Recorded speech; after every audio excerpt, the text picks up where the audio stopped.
تیرے رب کا عذاب واقع ہو کر رہے گا، اور جب اللہ تجھے عذاب دینے کا فیصلہ کر لے تو اس وقت اللہ کے عذاب سے تجھے کوئی روک نہیں سکے گا۔ ان بطش ربک لشدید، تیرے رب کی پکڑ بڑی سخت ہے۔ لوگ سمجھتے ہیں اللہ کریم ہے، مولانا ہمیں معاف کر دے گا۔ بے شک اللہ کریم ہے، اللہ رحیم ہے، اللہ ستار ہے، اللہ غفار ہے، لیکن کیا آپ کو یہ خبر ہے جن کی شکلیں قرآن کہتا ہے کہ سور کی طرح ہو گئی، جن کی شکلیں قرآن کہتا ہے کہ بندر کی طرح ہو گئی، ان کے بارے میں آپ نے قرآن پڑھا؟ یہی تو ہے کہ قرآن نہیں پڑھا، سب کی کتاب پڑھی، رب کی کتاب نہیں پڑھی، کہانی کس سے پڑھے، قہقہوں کی کتاب پڑھی، سیریل دیکھے، ہنسنے ہنسانے کے سیریل دیکھے، رونے رلانے کے سیریل دیکھے، اللہ کی کتاب نہیں پڑھی۔ اللہ کی کتاب اٹھا کے پڑھو تو اس غیور خدا کی غیرت پتہ چلے گی۔ تم کیا سمجھتے ہو گناہ کرنے والوں، خدا کے غضب کو چیلنج کرنے والوں، کیا سمجھتے ہو جن کی شکلیں قرآن کہہ رہا ہے کہ ہم نے سور اور بندر کی طرح کر دی تھی؟ وہ کون لوگ تھے؟ وہ پٹھان کے بچے تھے، وہ مغل کے بچے تھے، وہ شیخوں کے بچے تھے۔ کس کے بچے تھے؟ تو یہ پتا ہے کس کے بچے تھے؟ وہ مغل نہیں تھے، وہ پٹھان نہیں تھے، وہ شیخوں کے بچے نہیں تھے۔ جن کی صورتی اللہ نے سور اور بندروں کی طرح کی وہ انبیاء کی اولاد میں سے تھے۔ اللہ قرآن اٹھا باضابطہ ان کا نسب پہلے بیان کیا۔ وہ بنی اسرائیل تھے، اور بنی اسرائیل کون ہے؟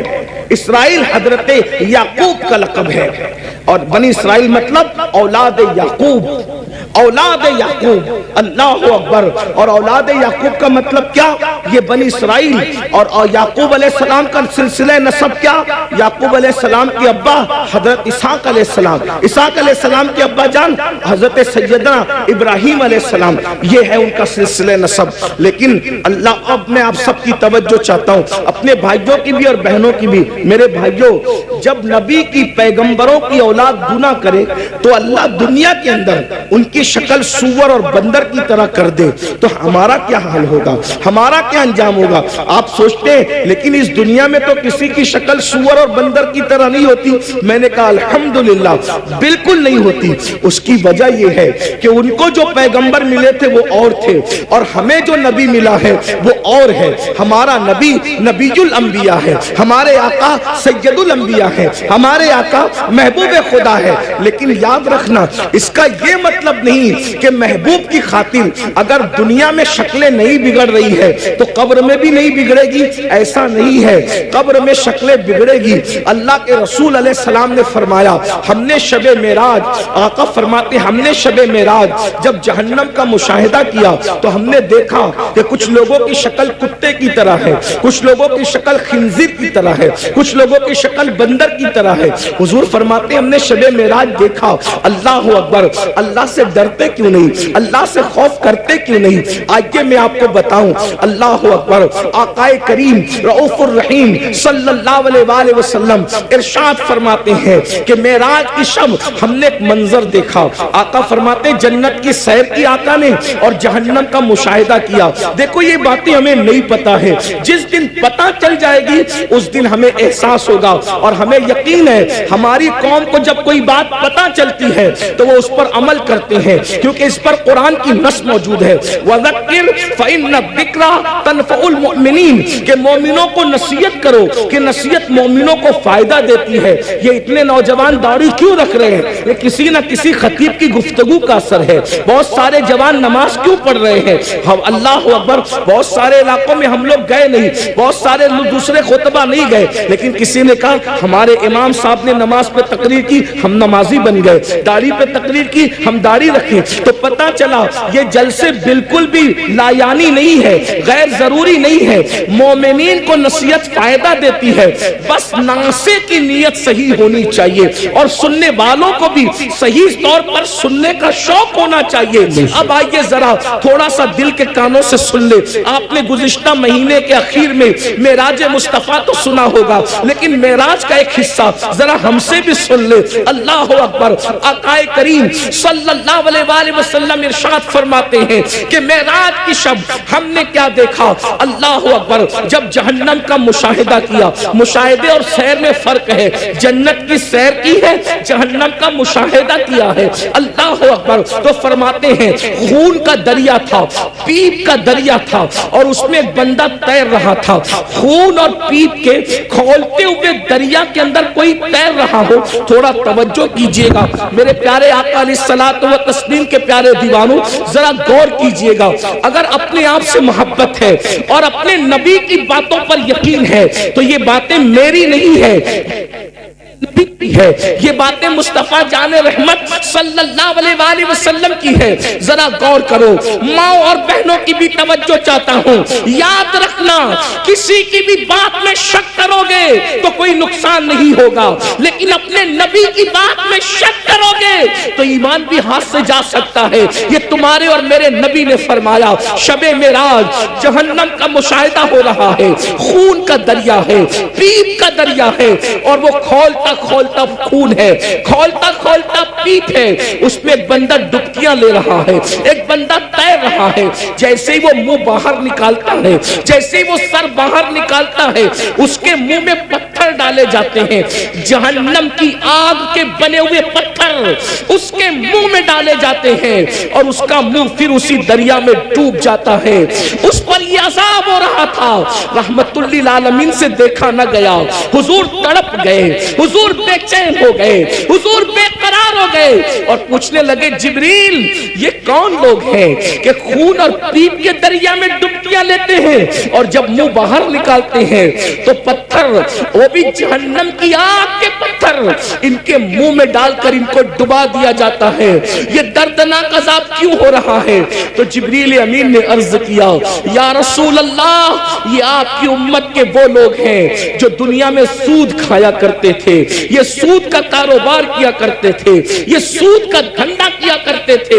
میں آپ سے پوچھنا چاہتا ہوں, دنیا ہی سب کچھ ہے, بولو اگر کسی سچے مسلمان کو یہ پتا چلے کہ سود کھانے کا انجام کیا ہے, وہ پیپ کا دریا, وہ خون کا دریا. اور خون کا دریا کیوں ہے؟ میں نے غور کیا کہ سود خوروں کے لیے پیپ اور خون کا دریا کیوں ہے, تو بہت سوچنے کے بعد مجھے یہ سمجھ میں آیا کہ سود خور لوگ قوم کا خون چوستے ہیں, قوم کا خون چوستے ہیں, ان کی غربت کا فائدہ اٹھاتے ہیں, ان کی مجبوریوں کا فائدہ اٹھاتے ہیں. اس لیے دیکھو قدرت نے ان کو خون اور پیپ کے دریا کی سزا دی ہے. اب میں آپ سے پوچھنا چاہتا ہوں, اے سود کا دھندا کر کے, اے بیاج کا دھندا کر کے, اے انٹرسٹ کا دھندا کر کے مالدار بننے والوں, ذرا غور کیجئے, کتنا بھی مال کما لوگے, تھوڑا دھیان دینا میری بات پر, کتنا بھی بڑا محل ہو, تاج محل کی طرح بھی محل بنا لو, جب آخری میں ڈاکٹر کہے گا نا کہ یہ بہت بیمار ہے, اس کے بچنے کی امید نہیں ہے, تو آپ کے بچے, ہمارے بچے کیا کریں گے؟ آپ ہو یا ہم ہو, کوئی ہو, بولو بچے کیا کریں گے؟ اٹھا کے سیدھا ہاسپٹل میں داخل کر دیں گے. بتاؤ, جس مال کو اللہ کی نافرمانی کر کے کمایا تھا, کروڑوں روپے کا محل بنایا تھا حرام مال سے یا حلال سے بھی بنایا تھا, لیکن آخری سانسیں کہاں لے رہے ہو؟ آخری سانسیں کہاں لے رہے ہو؟ ہاسپٹل کی چار دیواری میں. یہی ہے نا تمہاری دنیا, جس دنیا کی خاطر اللہ کو ناراض کیا, جس دنیا کی خاطر خدا کو ناراض کیا, آخری اینڈ کیا ہے, آخری انجام کیا ہے؟ دنیا کے 80% لوگ ہاسپٹل میں آخری سانس لیتے ہیں, اور اکثر لوگ تو آئی سی یو میں آخری سانس لیتے ہیں. ہائے ہائے, قدرت کا امتحان تو دیکھو, قدرت کی سزا تو دیکھو. یاد رکھنا, بہت کم وہ خوش نصیب ہے جو اللہ اکبر سجدوں میں جاتے ہیں, خدا کے حرم میں جاتے ہیں, تلاوت کرتے کرتے جاتے ہیں. 80% لوگ دوا خانوں کی چار دیواریوں میں آخری سانس لیتے ہیں. اللہ اکبر. میں اس پہ کوئی فتویٰ نہیں لگا رہا ہوں, میں مفتی بھی نہیں ہوں, لیکن اتنا ضرور کہوں گا, ذرا غور تو کرو, کروڑوں کی بلڈنگ پڑی ہوئی ہے اور آپ کرائے کے دواخانے کے اندر آخری سانس لے رہے ہو. پلنگ ہے, ہاں ہاں, کپڑوں پہ غرور کر کے خدا کو بھولنے والوں, یہ خدا کا امتحان دیکھو, اللہ کی آزمائش دیکھو, خدا کا امتحان دیکھو. ان عذاب ربک لواقع. ارے فرعون جس امتحان سے گزرا, اس امتحان سے تم بھی گزارے جاؤ گے. خدا کے غضب کو چیلنج کرنے والوں, اپنے کپڑوں پہ اتراتے تھے. پہنانے والے خدا پہ ناز نہیں تھا, کپڑوں پہ گھمنڈ تھا نا, کپڑوں پہ غرور تھا نا. کیا ہوتا ہے 50,000 کا میرا ڈریس ہے, 25,000 کے اچھے کپڑے پہنو, اسلام منع نہیں کرتا, لیکن آخری میں کیا ہے, سارے اچھے کپڑے اتار کے گھر رکھ دیے گئے اور ہاسپٹل کے کپڑے تمہیں پہنائے گئے. یہ مرنے سے پہلے خدا کا امتحان ہے. کس دنیا سے منہ لگا رہے ہو, کس دنیا سے دل لگا رہے ہو, کس دنیا کے چکر میں اللہ کو بھولے ہو, کس دنیا کے چکر میں شریعت کو پیٹ کے پیچھے ڈالے ہو, کس دنیا کے چکر میں دین کو پیٹ کے پیچھے ڈالے ہو. مسلمانوں, اگر تمہیں یہ علم ہو جائے کہ دنیا کی اوقات کیا ہے تو تم کبھی دنیا کو منہ نہ لگاؤ, دنیا سے دل نہ لگاؤ. اللہ کے رسول علیہ السلام نے ایک مرتبہ دریا کے اندر اپنی انگلی ڈبوئی اور دریا میں انگلی ڈبو کر کے باہر نکالا, اور باہر نکال کر کے فرمایا یہ میری انگلی میں جتنا پانی آیا وہ دنیا ہے, اور یہ جو سارا پانی ہے وہ آخرت ہے. اب بتائیں, قطرے کو لے کر کے سمندر کو چھوڑنے والے نادانوں, دراصل علم نہیں ہے. اگر ہمیں علم ہوتا تو پتا چلتا, والآخرت خیر وابقا, آخرت بہتر بھی ہے, آخرت باقی رہنے والی بھی ہے, دنیا باقی رہنے والی ہے ہی نہیں. اور دنیا تو کہتے اسے ہیں جو ادنا کی بھی تصویر ہے, جو ادنا سے بھی گری ہوئی کو دنیا کہتے ہیں. ادنا کا مطلب سمجھتے ہیں نا, ادنا کا مطلب چھوٹا, اور دنیا, دنیا اور اس سے بھی گری ہوئی, جس کا نام ہی دنیا ہو حقیر.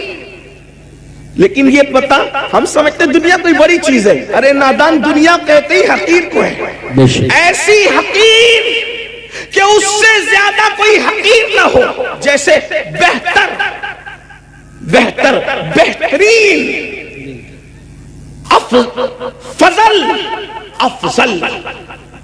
درجات بڑھتے ہیں نا, جب تفضیل کے ساتھ بات ہوتی ہے تو پھر درجات بڑھتے ہیں, ایسے ہی جب تصغیر کے ساتھ بات ہوتی ہے تو پھر درجات گھٹتے ہیں نا. تو دنیا تصغیر ہے کیا, یہ اتنی حقیر ہے کہ اس سے بڑھ کر کوئی حقیر نہیں. لیکن ہمارے پاس یہ بھی علم نہیں ہے, دنیا دنیا بھی کہتے ہیں اور اس پر قربان بھی ہوتے ہیں. پتہ ہی نہیں ہے کہ حقیر پہ قربان نہیں ہوا جاتا. ارے جب فقیر پہ قربان نہیں ہوتے تو حقیر پہ کیسے قربان ہوتے ہیں؟ اگر قربان ہونا ہے تو اس پر قربان ہو جاؤ جس نے دنیا بھی پیدا کیا, آخرت بھی پیدا کیا. یزید دنیا پہ قربان ہوا, ختم کر دیا گیا. حسین دین پہ قربان ہوئے, آج حسین پاک کا ذکر بھی باقی ہے, ان کی نسل بھی باقی ہے. نعرہ تکبیر, دنیا کی خاطر, یا رسول اللہ, دنیا کی خاطر, یا رسول اللہ, یا علی, یا علی زندہ باد. دنیا کی خاطر ماشاءاللہ, اس نے دین کو پیٹ کے پیچھے ڈالا. اس کی نسل بھی مٹی, اس کی قبر بھی مٹی, اس کا دربار بھی مٹا, اس کا نام بھی مٹا. یہ تو ہم حسینیوں کا احسان ہے کہ بطور مذمت اس کا نام لے لیتے ہیں تو کہیں کہیں وہ یاد آ جاتا ہے. اگر ہم بطور مذمت جیسے شیطان کا نام آتا ہے اعوذ باللہ من الشیطان الرجیم کے طور پہ, اللہ اکبر, اگر اس طریقے سے اس لانتی کا نام نہ لے تو کبھی لوگ اس کو یاد بھی نہ کریں. یہ تو ہم حسینیوں کا احسان ہے کہ مذمت کے اعتبار سے کہیں نہ کہیں وہ یاد آتا ہے. یہ ہے دنیا. اب اسی دنیا میں غرق ہو رہے ہو, اسی دنیا میں ڈوب رہے ہو. تو آقا ارشاد فرماتے ہیں ہم اور آگے بڑھے. توجہ فرمائیں, آپ توجہ تو بہت اچھی کر رہے ہیں ماشاءاللہ, لیکن مزید غور کریں. آقا فرماتے ہیں ہم اور آگے بڑھے تو ہم نے کیا دیکھا, کچھ مرد اور عورتیں ہیں جن کی چمڑیاں آگ کی کینچی سے کاٹی جا رہی ہے. بس میں بات طویل نہیں کروں گا اور ختم بھی کر دوں گا وقت پہ, کیونکہ ہم 1 گھنٹہ لیٹ چل رہے ہیں اور مجھے دوسرے پروگرام کی طرف, رات کے پروگرام کی طرف جانا بھی ہے. لیکن غور سے سن لیں, معراج کا یہ بھی حصہ ہے. فرمایا کیونکہ معراج میں حضور اللہ فرماتا ہے لِنُرِيَهُ مِنْ آیَاتِنَا, ہم نے ان کو اس لیے سیر کرائی مسجد حرام سے مسجد اقصی تک تاکہ ہم ان کو اپنی نشانیاں دکھائیں. یہ نبی کا دیکھنا ہے, نبی کا دیکھنا ہے. جہنم میں لوگ بعد میں جائیں گے نبی پہلے دیکھ رہے ہیں. بے شک. جہنم میں لوگ بعد میں جائیں گے, نبی پاک پہلے دیکھ رہے ہیں. توجہ کریں, یہ نبی کا دیکھنا ہے, یہ نبی کے دیکھنے کی شان ہے. پھر بھی کچھ لوگ کہتے ہیں کہ نبی کو غیب کی خبر نہیں. میں نے کہا نادان, اگر یہ غیب نہیں ہے تو پھر غیب کسے کہتے ہیں؟ حضور دیکھ رہے ہیں. جہنم میں جانے سے پہلے جہنمیوں کو اللہ دکھا رہا ہے. فرماتے ہیں ہم نے دیکھا کہ جہنم کے اندر کچھ لوگوں کی چمڑیاں آگ کی کینچی سے کاٹی جا رہی, آگ کی کینچی سے, اور وہ چیخ پکار رہے ہیں اور ان کی چیخ سنی نہیں جاتی. کیسے سنی جا سکتی تھی؟ رحمت للعالمین ہے. حضور فرماتے ہیں جہنم کی آگ کی کینچیوں سے چمڑیاں کٹ رہی تھی. اس پہ ذرا دھیان دینا, دنیا کی آگ نہیں اور دنیا کی کینچیاں بھی نہیں, جہنم کی آگ, جہنم کی کینچی اور چمڑیاں کٹ رہی. وہ چلا رہے ہیں. میں نے پوچھا جبریل یہ کون لوگ ہیں؟ اس میں مرد اور عورتیں ایک ساتھ تھے, وہ ننگے تھے, مرد اور عورتیں ایک ساتھ تھے, ننگے تھے, ان کی چمڑیاں کٹ رہی تھی آگ کی کینچی سے اور چلا رہے تھے. پوچھا جبریل یہ کون ہے؟ جبریل کان رسول کی ہزاروں کی محفل جس میں بہنیں بھی اور آپ بھی حاضر ہیں. جو خطیب آیا اس نے یہی رونا رویا کہ میری قوم بے راروی کا شکار ہے. کسی نے بے نمازی پن کا رونا رویا کہ قوم بے نمازی ہے. کسی نے یہ دکھڑا سنایا کہ ہماری قوم سود خور ہے. کسی نے یہ دکھڑا سنایا کہ ہماری قوم میں ڈسپلین نہیں ہے. کسی نے یہ دکھڑا سنایا کہ ہماری قوم ماں باپ کی وفادار اور فرما بردار نہیں ہے. کسی نے یہ دکھڑا سنایا کہ میری قوم کے جوان اپنی جوانی کو ضائع کر رہے ہیں, جوانی کا مقصد سمجھ نہیں پا رہے ہیں. کسی نے یہ دکھڑا سنایا کہ ہماری قوم کا حال یہ ہو گیا ہے کہ اگر بہنیں گھر پر آتی ہے تو بھائی کا چہرہ اتر جاتا ہے, وہ بھائی کو بہن کی اہمیت نہیں پتا ہے. کسی نے یہ کہا کہ علماء کی قدر نہیں کی جا رہی ہے. کسی نے یہ کہا کہ اداروں کی اہمیت نہیں ہے. کسی نے یہ کہا کہ ماہ رمضان شریف کی تعظیم نہیں ہے. غرض کے سب نے اپنے اپنے طور پر جو مشاہدہ کیا وہ دکھڑا آپ کے سامنے پیش کیا, اور ہم بھی وہی دکھڑا لے کر کے آئے ہیں. لیکن ایک سوال پیدا ہوتا ہے, ایک سوال پیدا ہوتا ہے کہ یہ بتائیں کہ یہ سارے گناہوں کی جڑ کیا ہے؟ اتنے سارے یہ جو جرائم ہے, بے نمازی پن لے لیں, بدکاری لے لیں, اسی طریقے سے دین سے دوری لے لیں, ماں باپ کی نافرمانی لے لیں, بے پردگی لے لیں خواتین کے اندر, اسی طرح عورتوں کا گھروں کو چھوڑ کر کے بیوٹی پارلروں تک جانا, عورتوں کا میک اپ کے نام پر غیروں کے سامنے بیٹھ کر اپنے ہاتھوں کی ہتھیلیاں ان کے زانوؤں پہ رکھ کر کے مہندی لگانا, یہ سارے جرائم کی اصل جڑ کیا ہے؟ تو مجھے جو سب کچھ سمجھ میں آتا ہے مختصر میں وہ یہ کہ ہماری قوم کے پاس جو علم ہونا چاہیے, جو ایجوکیشن ہونا چاہیے, جو معلومات ہونی چاہیے, وہ ان کے پاس نہیں ہے. ہماری قوم بے راروی کا جو شکار ہے اس کی سب سے بڑی وجہ یہ ہے کہ ان کے پاس علم نہیں ہے, ان کے پاس تعلیم نہیں ہے. یاد رکھیے ساری برائیوں کی جڑ علم کا نہ ہونا ہے, تعلیم کا نہ ہونا ہے. جب بھی کسی قوم کے پاس علم نہیں ہوتا تو وہ قوم بے راروی کا شکار ہوتی ہے. آپ خود دیکھیں. آئیے میں آپ کے سامنے علم کی برکت رکھنا چاہتا ہوں, بہت توجہ کے ساتھ آپ سنیں. اللہ کے رسول علیہ السلام جب زمین پہ تشریف نہیں لائے تھے تو اس وقت مکے ہی کی حالت صرف دیکھ لیں. ابھی میں پوری دنیا کی بات نہیں کرتا, ابھی پوری دنیا کا ذکر نہیں کرتا, صرف ایک شہر مکۃ المکرمہ کا ذکر کرتا ہوں. ذرا غور کریں, مکۃ المکرمہ کون سا شہر ہے جسے قرآن کہتا ہے وَمَن دَخَلَهُ كَانَ آمِنًا, کہ جو اس میں داخل ہو گیا وہ امن میں آ گیا. امن والے شہر کو کتنی گنڈا گردی کا سامنا تھا, اللہ اکبر. جو شہر امن والا تھا, جو شہر حرم ہے, جہاں کی گھاس اکھاڑنے کی اجازت نہیں, جہاں کے جانوروں کو ستانے کی اجازت نہیں, جہاں جانور سائے میں بیٹھ جائے تو اس کو اٹھانے کی اجازت نہیں, جہاں جانور کو دھمکانے کی اجازت نہیں, جہاں جانوروں کے جنگلی جانوروں کے انڈوں کو توڑنے کی اجازت نہیں, اللہ اکبر. جہاں اللہ اکبر اہل احرام پر حرم میں شکار کرنے کی اجازت نہیں, ایسے حرم کے اندر لوگ اپنی بیٹیوں کو اپنے ہاتھ سے زندہ دفن کر رہے تھے حدود حرم کے اندر، بالکل حرم کے سامنے۔ ایک تو حرم وہ ہے جس کو اللہ و رسول نے حرم کے طور پر حدود مقرر کی ہے، لیکن ایک تو مسجد حرام ہے، یعنی حرم میں بھی جو بہت اعلیٰ درجہ رکھے اسے مسجد حرام کہتے ہیں۔ بالکل مسجد حرام کے سامنے اپنی بیٹیوں کو اپنے ہاتھوں سے زندہ دفن کر رہے تھے۔ اللہ اکبر۔ مائیں اپنے بچوں کو گود میں شراب پلا رہی تھی، جیسے آج بچے نہیں سوتے تو ماں نیند کی دوا پلاتی ہے، اس دور میں جب اللہ کے رسول تشریف نہ لائے تھے تو مائیں اپنی گود میں اپنے بچوں کو شراب پلایا کرتی تھی۔ زنا کا حال یہ تھا، اگر زنا کرنے کوئی عورت نہیں ملتی تو لوگ اپنی ماؤں کے ساتھ زنا کر لیا کرتے تھے۔ اتنی گندگی تھی کہ ایک عورت کئی مردوں کے ساتھ اپنا رشتہ اور تعلق رکھا کرتی تھی۔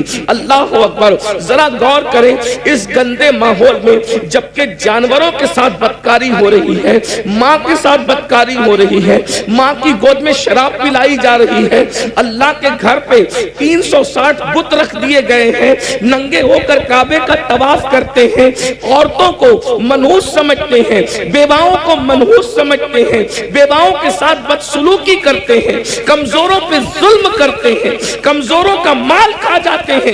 جب اللہ کے رسول تشریف لائے، اللہ کے رسول علیہ السلام نے اتنا گندا ماحول دیکھا تو ماحول دیکھنے کے بعد حضور علیہ السلام نے ان کے سامنے نماز کی بات نہیں کی۔ ذرا میں توجہ چاہتا ہوں آپ سب کی، اہل منبر کی بھی توجہ چاہتا ہوں، ذرا غور کریں ماحول کتنا بگڑا ہوا تھا۔ حضور علیہ السلام نے پہلے دن نماز کی بات نہیں کی، پہلے دن روزے کی بات نہیں کی، پہلے دن حج کی بات نہیں کی، پہلے دن زکات کی بات نہیں کی، پہلے دن صدقے کی بات نہیں کی۔ اتنے گندے ماحول میں اللہ کے رسول جو سب سے پہلا حکم لے کر کے آئے وہ کیا تھا؟ اتنے گندے ماحول میں سب سے پہلا جو حکم لائے وہ کیا تھا؟ تو قرآن کہتا ہے اقرا بسم ربک الذی خلق خلق الانسان من علق۔ اللہ اکبر۔ اندازہ فرمائے اس گندے ماحول کے اندر حضور سب سے پہلے علم کی بات لے کر آئے، پڑھو لکھو، کیونکہ حضور جانتے تھے جس دن ان کو پڑھنا لکھنا آ گیا اس دن ان کی زندگی بدل جائے گی۔ اور اللہ کے رسول علیہ السلام اللہ کی کتاب لے کر کے آئے، اللہ کے رسول ہمارے نبی کتاب لے کر آئے۔ ہمارے نبی صاحب کتاب نبی ہے، صاحب کتاب پیغمبر ہے، صاحب کتاب رسول ہے۔ اور کون سی کتاب لائے؟ اسے قرآن کہا جاتا ہے۔ قرآن کو قرآن اس لیے کہا جاتا ہے کہ کوئی کتاب اتنی نہیں پڑھی گئی جتنا قرآن پڑھا گیا ہے، اور جتنا قرآن پڑھا جائے گا اتنی کوئی کتاب پڑھی نہیں جا سکتی۔ یہ چیلنج ہے، یہ قرآن کا معجزہ ہے کہ دوست تو پڑھیں گے، اس کو دشمن بھی پڑھتے نظر آئیں گے۔ یہ قرآن ہے، حضور قرآن لے کر کے آئے۔ اب بتاؤ حضور نے کس قوم کو پڑھایا؟ نماز کا عنوان اپنی جگہ، انکار نہیں، روزے کا عنوان اپنی جگہ، انکار نہیں، حج کا عنوان اپنی جگہ، انکار نہیں، زکات کا عنوان اپنی جگہ، انکار نہیں۔ حضور نے پہلے پڑھایا، عرب کے جاہلوں کو پڑھایا، عرب کے بوریہ نشینوں کو پڑھایا، عرب کے بکریوں کے لے جانے والے جنگلوں میں بدوؤں کو پڑھایا۔ اور جب پڑھایا تو انقلاب کیا آیا؟ دیکھو علم کا انقلاب کتنی جلدی آتا ہے، یاد رکھنا ہر انقلاب کو آنے میں ٹائم لگتا ہے۔ علم کا انقلاب کتنی جلدی آتا ہے، جو اپنی بچیوں کو زندہ دفن کر رہے تھے 23 سال بھی نہیں گزرے، اپنی بیٹیوں کو زندہ دفن کرنے والے دوسروں کی بیٹیوں کو پالنے کی تیاری کر رہے تھے، اس لیے کہ حضور نے ان کو علم کا زیور عطا کیا تھا۔ اللہ اکبر۔ ماں کی